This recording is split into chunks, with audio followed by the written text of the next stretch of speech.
Good morning, viewers. It's Robert Atfield reporting for Port Carling Boats. It's February the 18th, 2012, and we're at the workshop here of Peter Breen. Peter's a noted Ontario restorer rebuilder of antique wooden boats. He's got quite a collection for us to see this morning. As you can see, it's pretty wintry here in Ontario still. We've had a sudden snowfall last night and this morning, and the conditions here are very beautiful. The shop's located just in the Milton area, perhaps 40-50 kilometers northwest of Toronto, Ontario. We're looking here at the Princess from Beaumaris on Lake Muskoka. Lovely old watercraft. Obviously at Peter's shop for some work.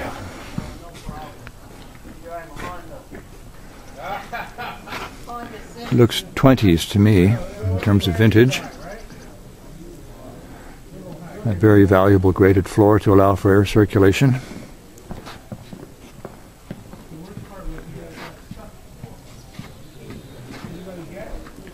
This is a ditch burn, creme de la creme of the Muskoka boats.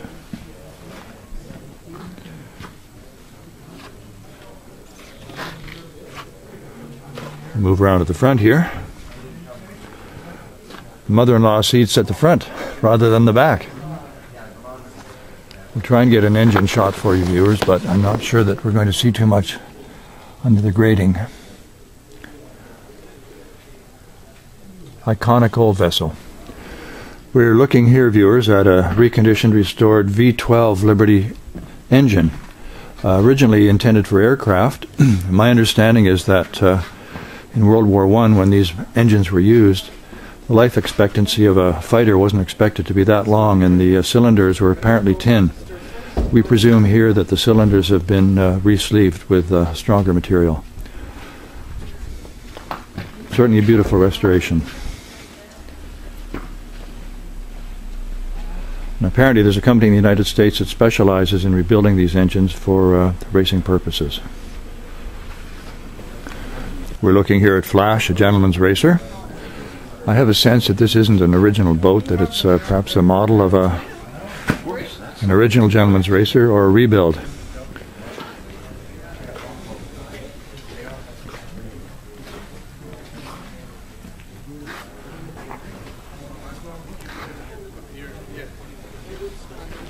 Pretty modern looking power plant.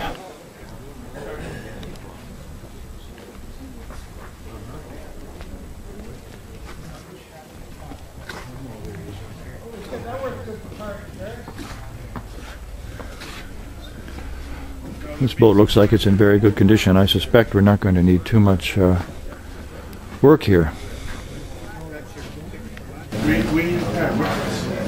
This beautiful vessel has also the look and feel of a ditch burn, but I'm not certain about that.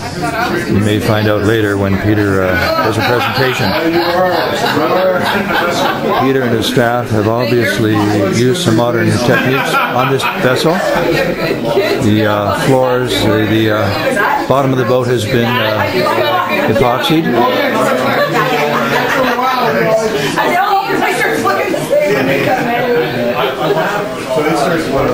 Massive restoration on this boat. You can clearly see the epoxy finish on the inside of this, viewers. Should give this boat a lot more longevity.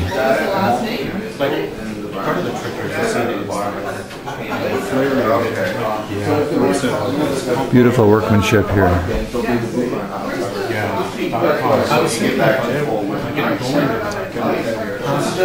This vessel's got to be pushing 30 feet, I would think.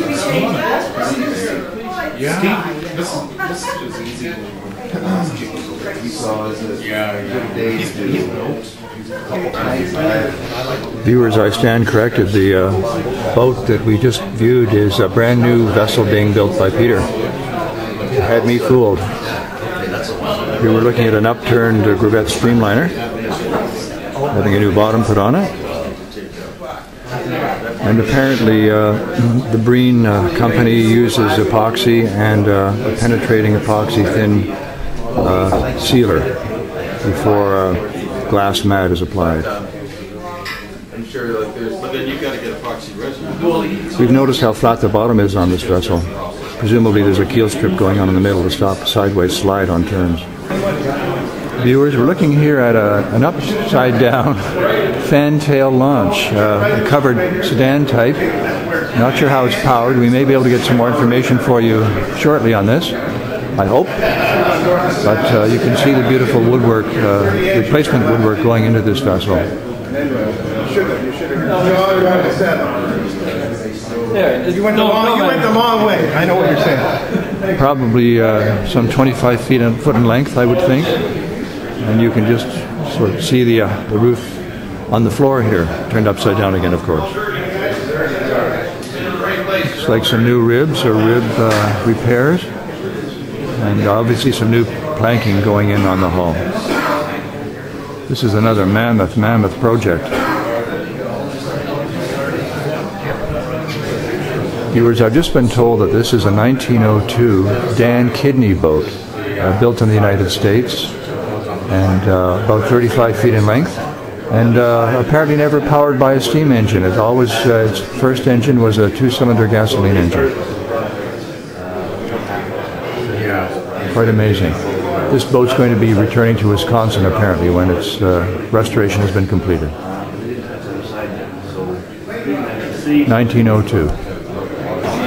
Viewers, we're looking here at a launch built about 1900 in New York on the Harlem River by a company that specialized in producing naphtha-powered engines. Apparently this trend didn't last long because of some explosions. But this vessel has certainly lasted well over 100 years, and it's going to be, of course, completely refitted. And the Breens have done their usual fantastic job of putting many layers of epoxy and cloth over the hull of the boat. It's like glass. Fantail launch, obviously.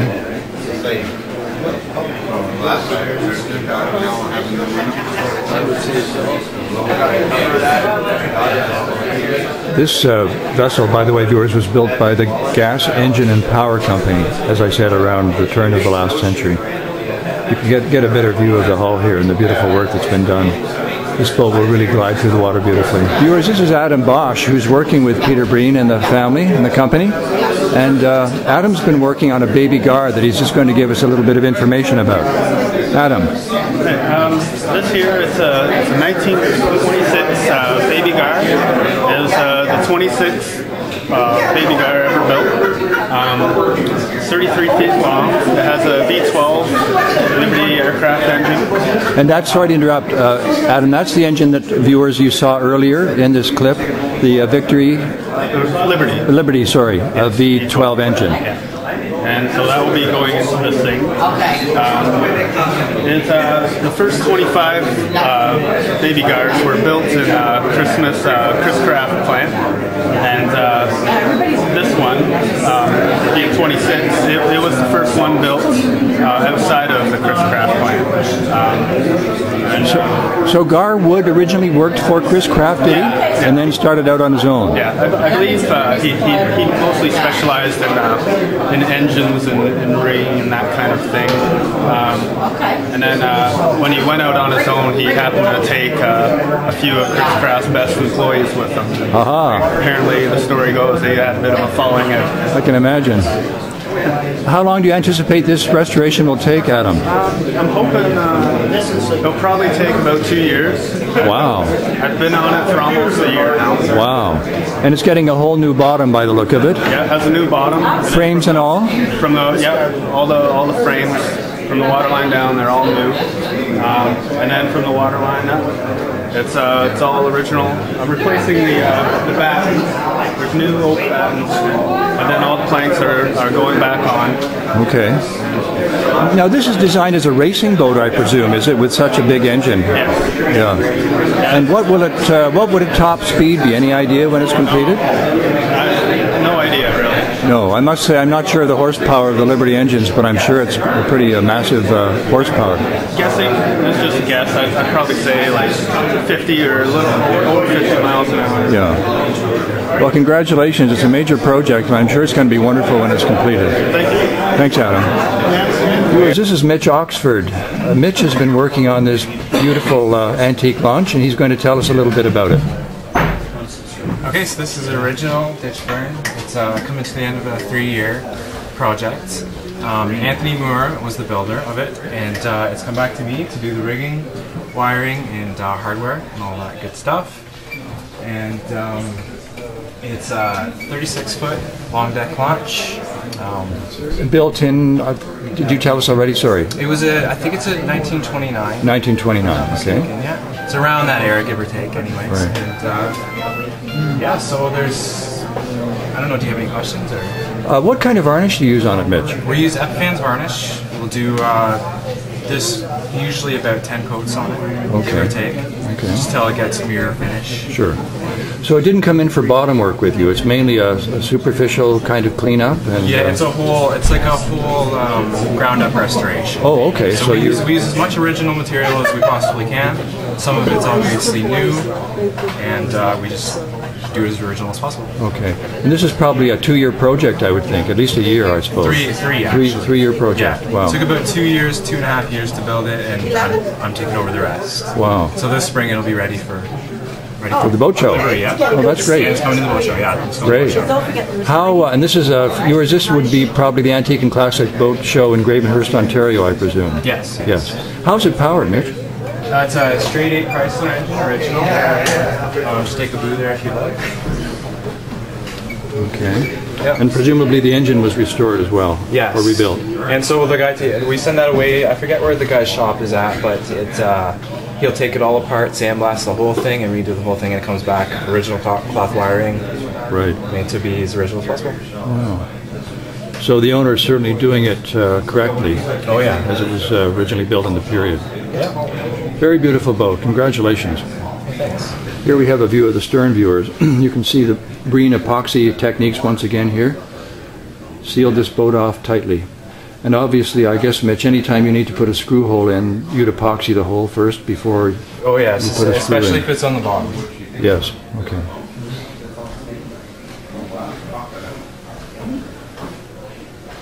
Seats have obviously been reupholstered and beautiful coats of Epiphan's varnish.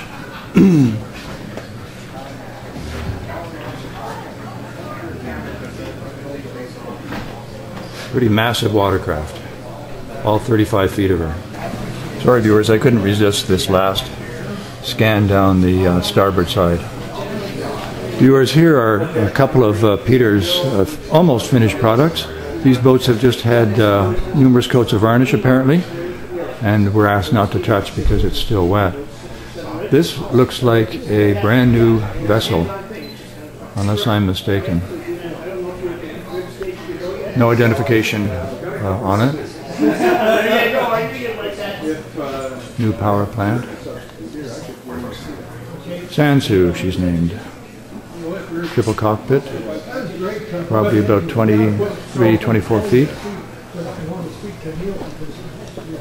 The second boat in Peter's finishing shop, viewers, is this beautiful ditch burn.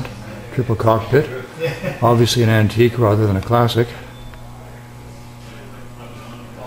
Fresh varnish just glistening off the deck.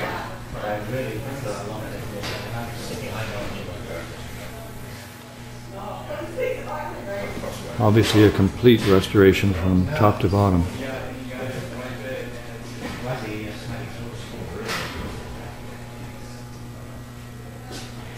Ruth Ann is her name.